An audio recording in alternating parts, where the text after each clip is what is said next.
د مصالحې له میزه د زنځیري قتلونو صادر شوی فرمان. د ملي امنیت پخوانی رئیس رحمت الله نبیل په یوې مقاله کې چې څو ورځې مخکې یې خپره کړې ویلي وسلوال طالبان به د قطر له هوکړې وروسته هغه دیني علما هدف ګرځوي چې افغانستان کې د دې ډلې د جګړې مشروعیت ننګوي او خلاف دي.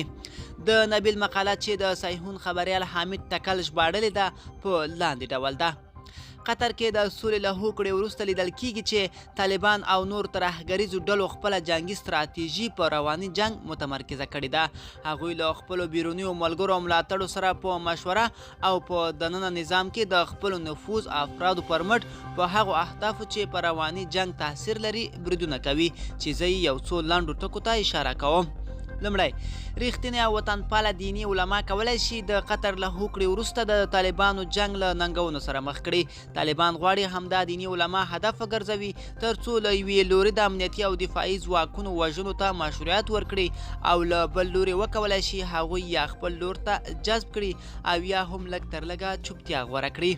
دویم، قماندانان او هغه افسران چې په بیلابیلو کچو کې دي او په لوی ښارونو کې ژوند کوي ترهګریز بریدونه لاندې یې راوستي دي تر څو له دې وضعیت په استفاده او د بهرنیو ځواکونو په وتلو د زابل او د 209 شاهین قل اردو د بریدونو په څیر حملې د قطر هوکړې له موادو بیرون پلان او ترسره یې کړي.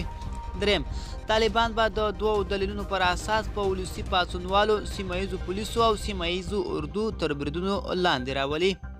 لمړی، د وسلوالو تجهیزاتو او جوړښت له پلوه یاد امنیتي ارګانونه د امنیتي ځواکونو تر ټولو کمزوري برخه ده او دا په داسې حال کې ده چې دغه قوتونه په اکثریت ځایونو کې د جګړې په لومړۍ کرښه کې قرار لري. دویم، دغه سرتیري اکثریت یې بومي دي. که چیرې حکومت ورته لږه توجه ونه کړي او د کمی احساس وکړي خپلې لیکې پرېږدي او دغه شان مثالونه په 80مه لسیزه کې زیات وو. څلورم، طالبان که څه هم قطر کې تړون لاسلیک کړی دی خو هیڅکله به خپل جنګي ماشین ونه دروي او کمزوری به یې نه کړي بلکې په ډیر شدت به هڅه وکړي تر څو د خپل نفوذ ساحه چې اساسي هدف یې د امنیتي ځواکونو جلب و جذب دی پراخ کړي او له روان وضعیت په استفاده نظامی بریا ترلاسه کړي چې د قطر له تړون وروسته د دې کارونو شواهد لیدل کیږي. پنځم، غټو ښارونو کې د مشهوره جنایي څیرو او د ګروپونو په ګمارلو او هغوی ته د مسؤلیت د ژمنو په ورکړو غواړي چې لوی ښارونو کې د خلکو او حکومت ترمنځ واټن زیات کړي او په دې توګه وکولی شي تر څو د امنیتي او دفاعي ځواکونو او خلکو ترمنځ واټن رامنځته او پر دغه ځواکونو د خلکو باور ته زیان ورسوي.